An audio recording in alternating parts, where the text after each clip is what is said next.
Es un placer estar acá en esta que yo considero mi segunda casa, el Colegio de Abogados y Abogadas de Costa Rica. Agradecerle la invitación a la Comisión Civil del Poder Judicial, encabezada por don William Molinari y todos los compañeros, amigos, jueces. Y además agradecerle a don Álvaro Hernández como presidente de la Comisión Civil del Colegio de Abogados y Abogadas de Costa Rica. Tener el honor de compartir con mi compañera de tribunal, Andrea Latif, y con mi querido amigo Manuel Echeverría, y especialmente con mi querida amiga Estelita Bresciani, que tenemos muchísima amistad de muchísimos años y siempre es un placer compartir una mesa con vos.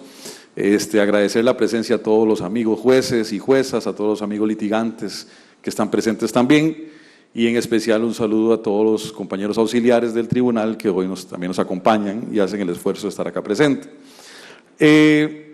Básicamente me toca finalizar la mesa hablando sobre lo que hemos experimentado en la audiencia complementaria, entendida esta audiencia complementaria como la audiencia de juicio. Y esta idea de conversarles estos minutos breves de todos estos temas nació en un almuerzo que tenía yo con los compañeros del Tribunal de Apelaciones, que a veces creían increíbles o pensaban que eran increíbles todas las anécdotas que yo les comentaba nos ha pasado a nosotros en el tribunal de instancia colegiada. Bajo esa premisa tendría yo que hablarles unas 3 horas de todas las experiencias, pero es muy difícil. Lo que más nos ha sorprendido, tanto positiva y no tan positivamente, es el hecho de que tenemos que respetar algo que es el tema de la concentración de la actividad. Porque al respetar el tema de la concentración de la actividad, nos hemos sorprendido con reconocimientos judiciales que nos duran hasta las 9 de la noche, con audiencias que nos duran hasta las 8:30 de la noche, continuaciones al día siguiente, 3 días de juicio, y como decía Andrea al principio, nosotros estábamos acostumbrados a utilizar nuestra oficina, nuestra agenda, nuestro momento, nuestros sillones, etcétera, y ahora con el cronograma que tenemos, pues tenemos que ir cumpliendo de una metodología diferente. Por ahí siempre decimos nosotros que esto es como la penalización del derecho civil, porque nos parecemos mucho a los jueces penales en cuanto al tema de las continuaciones, del uso de la sala, manejar cosas tan sencillas como el aire acondicionado que a veces llega a 15 grados, aunque lo hayan puesto a 25, o la gente que habla muy bajito en el micrófono, los testigos y los ventiladores hacen que no se escuchen, entonces los tenemos que apagar, entonces pasamos del frío al calor. Situaciones que vamos avanzando, como decía don William, porque estamos en el primer año, pero que nos han sorprendido a todos de alguna forma diferente. Bajo este tema o esa temática, pues, una de las situaciones que más nos ha complicado de principio es el tema también de la inasistencia de alguna de las partes a la audiencia, porque, como ustedes bien lo saben, pues tiene sus repercusiones. Pero ya esas repercusiones, tanto don Manuel como doña Andrea las afirmaron. Lo que me preocupa a mí un poquito, lo que nos ha preocupado a nosotros como sección, es cuando esa inasistencia viene ligada a una incapacidad, o cuando al día siguiente o en horas posteriores nos llega una incapacidad debidamente justificada, debidamente certificada por la Caja Costarricense de Seguro Social inclusive, y eso nos hace perder, ¿por qué no?, todas las situaciones o todas las probanzas que habíamos evacuado única y exclusivamente de la parte que había llegado. Y entonces por allí son situaciones que convergen de una forma u otra que hace que el tribunal tenga que considerar o repetir la audiencia o determinar la veracidad o no de este tipo de incapacidad. Recordemos que es famoso, o somos famosos en Costa Rica por presentar incapacidades privadas, públicas y de donde sea. Y han salido manifestaciones públicas, privadas, en prensa, en medios, sobre la temática y la problemática de este tipo. Pero bajo esa premisa tenemos que trabajar. Y cómo nosotros valorar si una incapacidad es verdadera o no, o si la consiguieron en el momento o no, o si es una estrategia o no. Todo ese tipo de situaciones se nos presentan allí y evidentemente tenemos que valorar. Como dijo Andrea, pues todos tenemos independencia y todo lo podemos ver diferente. Algunos lo resolverán de una vez, otros volverán a señalar. pero será la continuidad del tiempo y tal vez los mismos pronunciamientos que más adelante haga la sala primera, la que nos den una visión o una visualización hacia dónde tenemos que llegar o qué línea deberíamos seguir con esta temática. Otro tipo de situación que se nos ha presentado es con el tema de los reconocimientos, y ustedes me dirán, bueno, qué difícil o qué dificultad nos puede dar un reconocimiento. Recordemos que desde octubre del año pasado nosotros en las audiencias pensamos en 3. Y todo lo pensamos en 3. Y eso a los jueces civiles también nos ha tenido que permear de alguna manera y nos ha costado. Porque los que han trabajado en Tribunal de Apelaciones nos llevan ventaja en ese aspecto de todo visualizarlo, conversarlo y al final aterrizarlo entre 3. Pero los que éramos jueces individuales, pues ahora es más difícil ese trabajo en equipo que mencionaba precisamente don William, que ha sido sumamente exitoso. Pero el cambio del chip no ha sido fácil. ¿Por qué les menciono esto? Porque entonces, cuando nosotros vamos a un reconocimiento judicial, tenemos que hacer una resolución en la que le recordemos también al abogado y a la abogada que en el carro vamos 3 jueces, aparte de las personas que representan. Y entonces eso nos pasó, lo recuerdo yo como si fuera hoy, por allá de febrero, que nos tocó ir a un reconocimiento judicial, aquí cerquita por dicha, por Quesada Durán, pero íbamos en un carrito pequeño los 3 jueces. Afortunadamente el único gordo era yo, y entonces entramos atrás.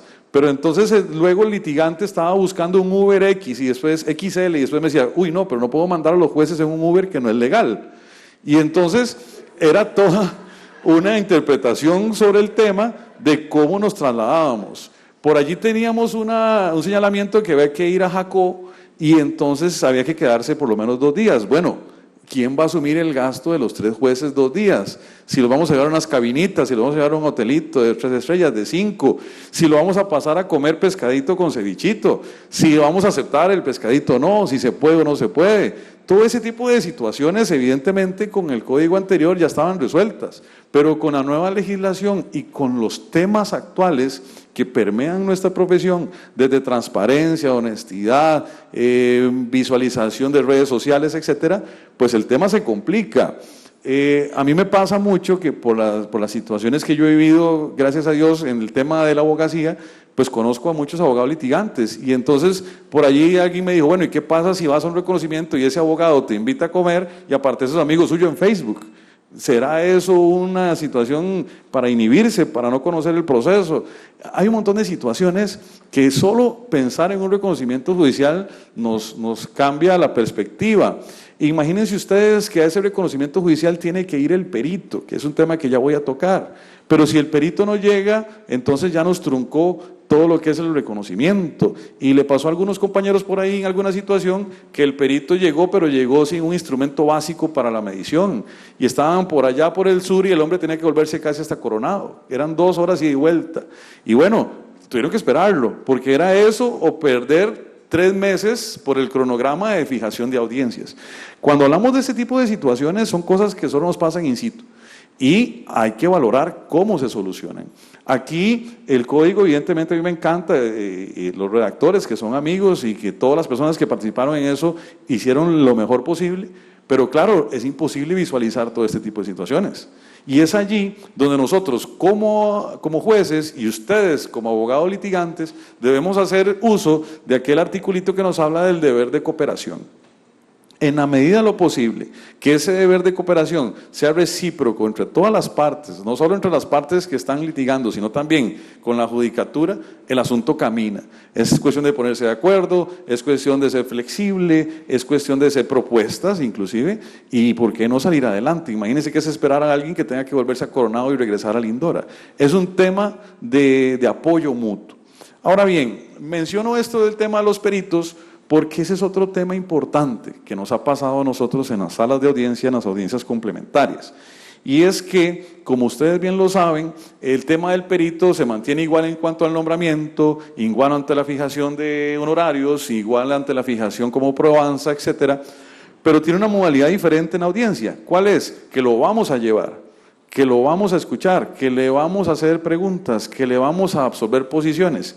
Y mejor aún, existe la posibilidad legal de llevar otro profesional del mismo rango que asesore de alguna manera a la parte que está inconforme con esa probanza o que quiere descargar esa probanza y hacerle también cuestionamientos en razón de lo que ese profesional está preguntando. Y ahí tenemos la primera sorpresa, allá por marzo, cuando tenemos un perito especialista en bolsa y nos llevan a alguien más especialista aún y el abogado nos dice, bueno, es que yo no voy a preguntar porque yo no sé nada de bolsa, yo quiero que las preguntas las haga el perito. Y entonces los tres que estamos sentados en el tribunal, muy serios, muy consecuentes, nos volvemos a ver, hacemos una suspensión y decimos, bueno, hey, ¿qué? ¿Quién sabe esto? ¿Lo hacemos? ¿Lo dejamos? ¿No lo dejamos? Recordamos toda la formación que nos decían, bueno, estamos ante un código más informal, estamos ante una novedad diferente, pues no obstruyamos la idea. Bueno, señor, proceda con las preguntas. Después nos dijeron en esa misma audiencia, ahora sí, al momento de hacer conclusiones, queremos que de los 20 minutos que mencionaba don Manuel, 10 de esos 20 los utilice el perito concluyendo sobre el informe pericial. Y otra vez suspendemos 5 minutitos y nos vamos para la sala de conferencias allí para deliberar. Bueno, ¿lo dejamos o no lo dejamos? ¿Esto es solo el abogado o también el perito? Porque el abogado nos decía, mire, es que estamos hablando de bolsa, de inversiones, de esto, de lo otro. Yo no puedo concluir porque aparte de eso la conclusión es inmediata. Entonces, otra vez tuvimos que abrirle espacio al perito. Y vamos a ver, no sucedió, pero vamos más allá. ¿Qué pasaría si el tribunal también hubiera requerido de una asistencia pericial para entender la disyuntiva que había entre los dos? Porque obviamente el perito privado decía que estaba mal lo que había dicho el perito público. Y es un tema que nos ha causado un poquito de desestabilidad, porque desgraciadamente, y esto lo digo con todo el respeto de los colegas que auxilian la justicia en materia pericial, no han tomado conciencia de que tienen que ir a la audiencia, y aunque se les indica en la resolución, al momento de hacer el señalamiento y al momento de nombrárseles, se les dice que debe asistir a la audiencia para que le absuelvan preguntas, nos pasa en muchísimos casos ya, que ya llega a ser preocupante, que no llega el perito. Y entonces, por el principio de concentración que les decía al puro inicio de lo que estoy hablando, tenemos el problema de que no podemos realizar la audiencia, máxime que inclusive hay otro profesional esperándolo, asesorando una de las partes, y el perito que emitió ese peritaje no nos llegó a la audiencia. Y entonces hemos tenido que suspender, hemos tenido que cambiar el peritaje o al perito, hemos tenido que reportarlo a la dirección ejecutiva de que no asistió. Después el perito nos llama muy apenado que es que él no sabía que había que ir, pero tal vez no leyó la resolución. Pero al final de cuentas quien se ve afectado es el usuario, porque como decía Andrea, nosotros no señalamos por señalar. Ahora tenemos una agenda de cronograma, donde yo quisiera tal vez señalar otra audiencia más, pero no puedo porque ese día ya lo tiene reservado el juez 1 o el juez 4 o el juez 5 y hay que negociar, ¿verdad? Hay que conversar con los compañeros a ver cuál es el espacio. No es lo mismo dejar un espacio para una audiencia de medidas cautelares que va a ser de 2-3 horas que una complementaria que no sabemos cuánto va a durar, y entonces todo eso nos genera un problema bastante importante. ¿Por qué? Porque esa prueba es esencial. Y bajo esa premisa, entonces, nosotros tenemos que construir una solución. Cada quien, obviamente, en el tema de independencia judicial, obviamente tendrá una solución diferente. Sin embargo, en el tribunal que yo trabajo, que es el primero colegiado, la que ha sido más uniforme es precisamente esta que les comento, que es suspender y de tener que volver a realizar prácticamente la prueba, porque ese perito de una u otra manera se sanciona por no haber asistido, a pesar de que de que fue notificado y que ya hasta había una fijación de horarios que no se le gira hasta que no llegue la audiencia. Este tipo de temática es interesante porque también nos lleva a una situación en cuanto a los peritajes. A veces, dependiendo del objeto del proceso, que tanto Manuel como Andrea decían que en audiencia preliminar es vital, muchas ocasiones el peritaje y el reconocimiento, por ponerles un ejemplo, chocan entre sí. Y entonces, a veces nosotros también tenemos que valorar cuándo sí hacer un reconocimiento y cuándo no, porque al menos yo de plantas no sé absolutamente nada. Y entonces nos dicen que vayamos a ver algunas flores, algunas rosas, cuando hay un peritaje que nos va a determinar si esas rosas son o no lo que nos están pidiendo en el objeto del proceso. Y entonces por allí también el tribunal tiene que valorar cuál es la aceptación básica de este tipo de probanzas, también pensando en la economía procesal y en la economía monetaria de la parte, por lo que conversaba. No vamos a ir a hacer un reconocimiento en donde yo nada más voy a ir a decir cómo es la casa y cuál es el portón, en donde tenemos un peritaje que nos especifica medidas, portones, quién se pasó, qué es la parte registral, quién se brincó la cerca y quién no. Es decir, nosotros ahí también nos hemos enfrentado a situaciones complicadas, en el sentido de que nos damos cuenta en la misma ejecución de la probanza en el lugar de los hechos, que esa prueba al final de cuentas va a resultar o innecesaria o repetida. Otra temática importante es el hecho de la amplitud con que en la que se asume la declaración de parte. Y en eso Manuel tenía razón, hemos sido más amplios, menos informales, antes metíamos más la cuchara, etcétera, en el momento de que se hacían las preguntas. ¿Por qué digo esto? Porque al ser declaración de parte, las preguntas pueden ser sumamente amplias, pero ahí tenemos que estar muy claritos con el objeto del proceso. Al menos nosotros lo que hacemos es tener muy clarito el objeto del proceso o el acta en la computadora o imprimir el acta, de verdad, pero no le cuenten a dirección ejecutiva que estamos imprimiendo. El acta, ¿para qué? Para estar claritos de cuál es el objeto, cuáles son los hechos que se va a referir, los testigos que se ofrecieron. Porque si no, la audiencia se nos hace larga, se nos desvía el objeto y terminan hablando de todo. Aquí nos pasa mucho, y al menos nosotros hacemos esa acotación, que cuando sentamos al testigo, por ejemplo, le decimos, sí, Froilán Alvarado Celada está citado para los hechos 3, 4 y 5. Le hacemos de una vez la aclaración. ¿Por qué? Porque cuando las preguntas se desvían de esos hechos, nosotros mismos hacemos el freno respectivo para que no se nos vaya. Pero es una cuestión de cuidado, es una cuestión de estar muy atentos y es una cuestión también de cooperación de las partes. ¿Y por qué digo cooperación de las partes? Porque nos ha sucedido que cuando nosotros circunscribimos entonces esa declaración o esos testigos a los hechos aceptados, el abogado o la abogada a veces se nos tiende a enojar un poquito. Y se nos tiende a enojar un poquito, se nos tiende a alegar que estamos en contra de la tesis que él está llevando, que no lo estamos dejando, su teoría del caso se la estamos limitando, y hay que tener mucho cuidado, porque si la memoria no me falla, el artículo 5.3.4 habla inclusive de las sanciones que podría imponer el tribunal ante faltas de respeto o ante falta de situaciones propias de la audiencia. Y no crean que no nos ha pasado. Hace poco le dijimos a un abogado en una audiencia que nos duró casi 6 horas, porque solo una declaración de parte duró 3 horas, que ya como a la hora y media las preguntas que estaba haciendo estaban repetidas, que ya habían sido objeto de evacuación esos ítems que estaba realizando, y el señor se nos enojó y nos cuestionó que él no había repetido y que nosotros estábamos mintiéndole, y bueno, se puso una actitud un poco complicada. Y yo en ese momento que estaba ahí presidiendo pensaba hacia mis adentros, bueno, ¿qué pasa si se nos pone 1 centímetro más malcriado y nos toca ejercer algún tipo de sanción? Porque el código nos habla de multas, de sanciones, de sacarlo, de valorar todo tipo de situaciones.